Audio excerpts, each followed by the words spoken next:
You are listening to RudolfSteinerAudio.com. If you are listening to the podcast of this, it is located at RudolfSteiner.podbean.com.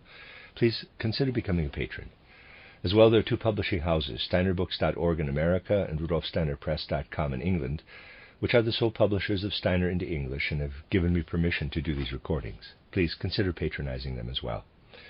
This is a reading of Collected Works, Volume 88 by Rudolf Steiner, translated by James Hines, entitled Concerning the Astral World and Devachan. This is Lecture 19.5, the fifth lecture in the fourth section of the book, entitled Early Images of God, given in Berlin on November 2nd, 1903.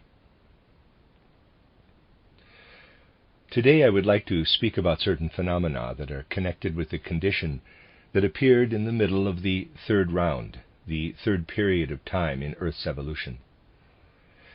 In this period, the human races that were formerly of a finer etheric substance sank deeper into materiality. The ability to form pictures and thoughts was developed. In the first root race, the ability to form feelings was developed. Human beings could feel. They could perceive the difference between cold and warm, between bright and dark, between wet and dry. But they could not yet picture things. They did not yet have the ability to create pictures within themselves of the objects surrounding them in the world. They could not repeat within themselves what was outside of them. That began only with the third root race. On the one hand, we see the gradual appearance of the ability to form images, and on the other hand, coarse materiality of the physical world, which was expressed in the ability to reproduce and in the appearance of masculine and feminine. This development is connected with something else that can give us a deeper understanding of the picture of God. At that time, there was as yet no idea or image of God. Only beginning in the third root race could an image of God dawn on human consciousness. We can understand this only if we think of this development of how an image of God evolved as a real process. When we attempt to understand how an image of God began to take hold in humanity, we find that we can ascertain at first a form of religion that is distinguished from polytheism and from other forms of religion. For this reason, a special word was coined, henotheism. Henotheism was the original form of religion, which we find everywhere at that time. Religious worship of many gods came only somewhat later. The original form for the image or notion of God is worship and reverence of a primal Godhead. However, this original notion must be distinguished from the later concept of one God, known as monotheism, since it is not as clearly formed. The original notion is wavering, blurry, and indistinct. This is an indefinite picture of God that appears everywhere. Expressing myself clearly, I would have to say that originally the peoples of the world did not think of one God alone. Rather, they pictured something divine. They imagined that something indefinite underlay the foundation of the world, and that this indefinite something was divine. How and from where did people get this notion that the primal foundation of the world was divine? Several hypotheses have been put forward, without being able to find out where this idea comes from. Henotheism, such as it is found today among so-called primitive tribes, is not the original form of this notion of God, for these peoples are not direct descendants of these old cultures. If we go to Lemuria, we encounter a point in time when the transition took place from a universal working of cosmic wisdom to Kama Manas, working in individual human souls. Before that time, wisdom was a universal being, a being that hovered over the whole of humanity as a spirit. It was not yet very different from the universal spirit that was at work during the Moon Epoch. It was just in the Lemurian time that the universal spirit was instilled into human souls. Picture it happening this way. Before this happened, the Lemurians saw the unitary spirit, which they could not yet picture or think, outside of themselves. It hovered above them. In their further development, they found the same spirit within themselves, which in earlier times they had been able to perceive outside of themselves. They found it within themselves, reflected within their own souls. Before they evolved into beings that were able to picture and think, the Lemurians' vision was half astral. They beheld the unifying Godhead hovering above them. When they now looked inside themselves, they beheld in their own souls a reflection of what had been outside them in earlier times. It was the content that was outside them in earlier times, now illuminated in their own souls. The first notions of God were nothing other than a repetition of this process. The remnants of such religion you can find in the oldest religions of ancient India. Now let us consider the Atlantean race. The Lemurians could not only see, they could also make for themselves a spiritual image of what was seen. But it is something different to have the capacity to carry a picture around that one has formed. Memory was first formed in the Atlantean race. In the first root race, the ability to feel was formed. In the second, the ability to see. In the third, the ability to form pictures. And only in the fourth root race could human beings retain the formed pictures and thereby create memory. If you think of that, memory was developed primarily by the Atlanteans, then you can imagine that religion had to have taken on a certain form with them. The Lemurian human race dwindled. It transitioned into the Atlantean race, which had developed memory. With their excellent memories, the Atlanteans could remember the pictures that their predecessors, the Lemurians, had made. That is approximately the way we should picture it. For example, as when you see the sun reflected in a drop of water, but not the sun itself. For this reason, the Atlanteans developed a twofold consciousness. The divine took hold of a place in our predecessors. They were our ancestors, in whose souls the divine lived. That was the time when ancestor worship began. The cult of ancestors appeared then. Ancestors were worshipped because people saw the divine light up in their souls. A variety of ancestor worship is seen in the later worship of heroes, Theseus, Jason, and so forth, that also belongs to the worship of ancestors. However, in this way, the worship of many gods was also introduced. Here we find real spirituality flowing into the souls of human beings, in memory, development of memory, within the fourth human race, in the age of the Atlanteans. Now we come to the fifth human race. The power of thought is developed in it.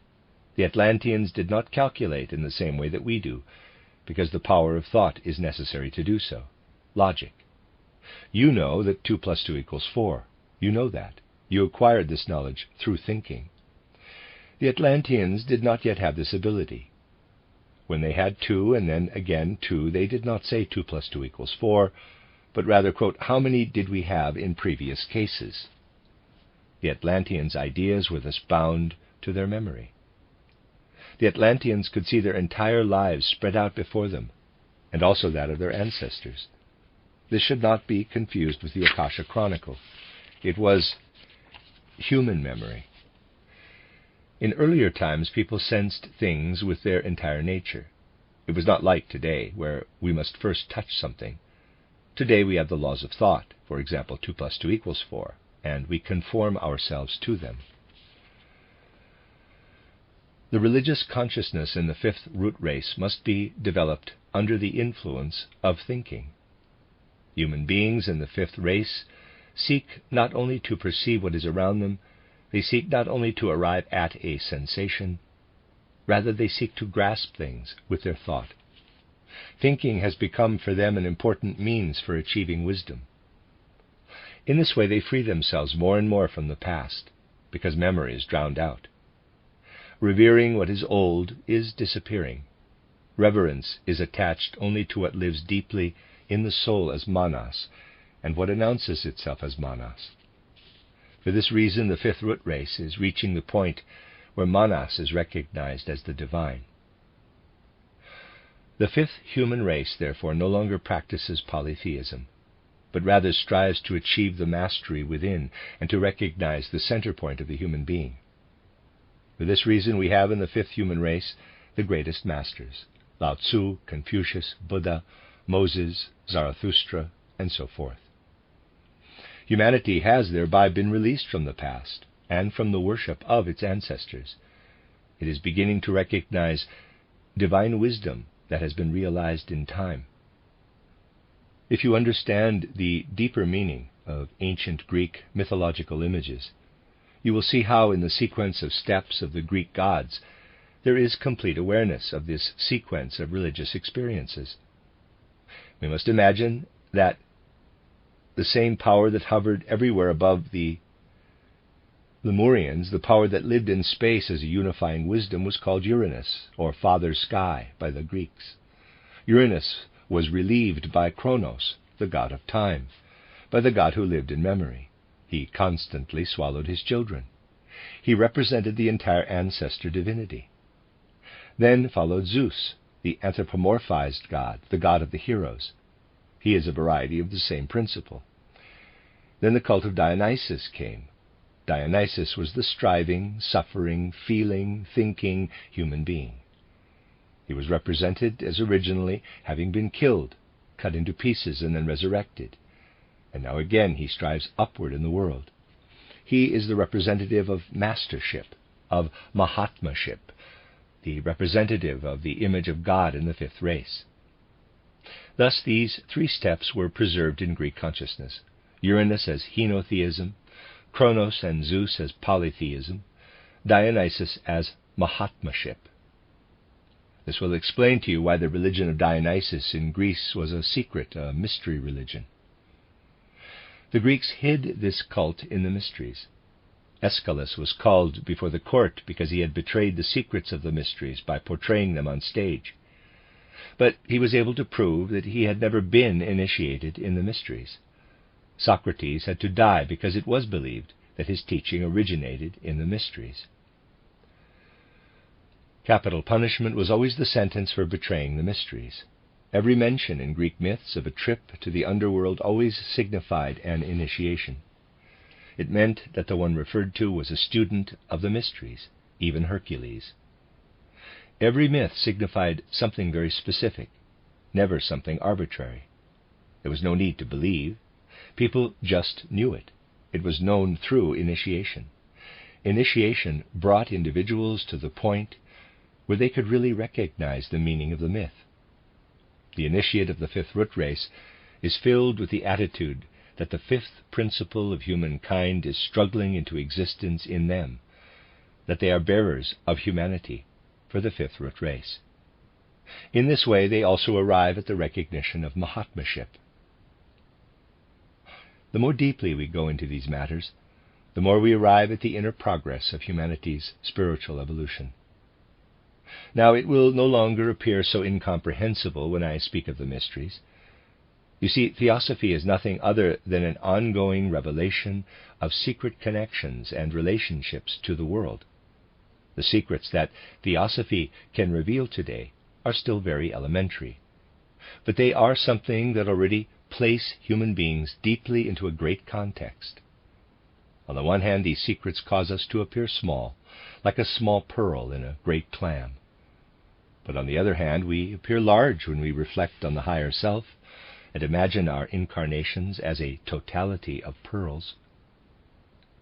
Theosophy does not make us small, as modern natural science would make us small. Modern science says, quote, "There are millions of Earths in the entire universe, all of which are occupied, and among all these our Earth is but a grain of dust," close quote. Theosophy also says that we are such a grain of dust, but in us the divine also lives.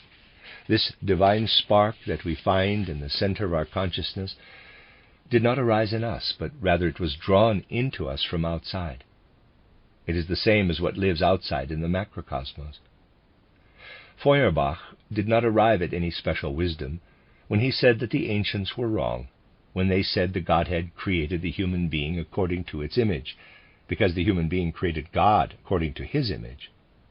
This is entirely correct. The human being created the Godhead again out of himself. However, it is the Godhead who is creating here. So we can say that Feuerbach was correct but he does not admit to himself that he is right. I have said to you again and again that control of thought is what is necessary. And control of thought consists not merely in that a thought is clear, but rather that every thought must have a control thought. One should never think or speak a thought without applying the control thought that belongs to it. Human beings can work wonders if they do not allow themselves to conceive only one-sided thoughts. The end of lecture 19.5.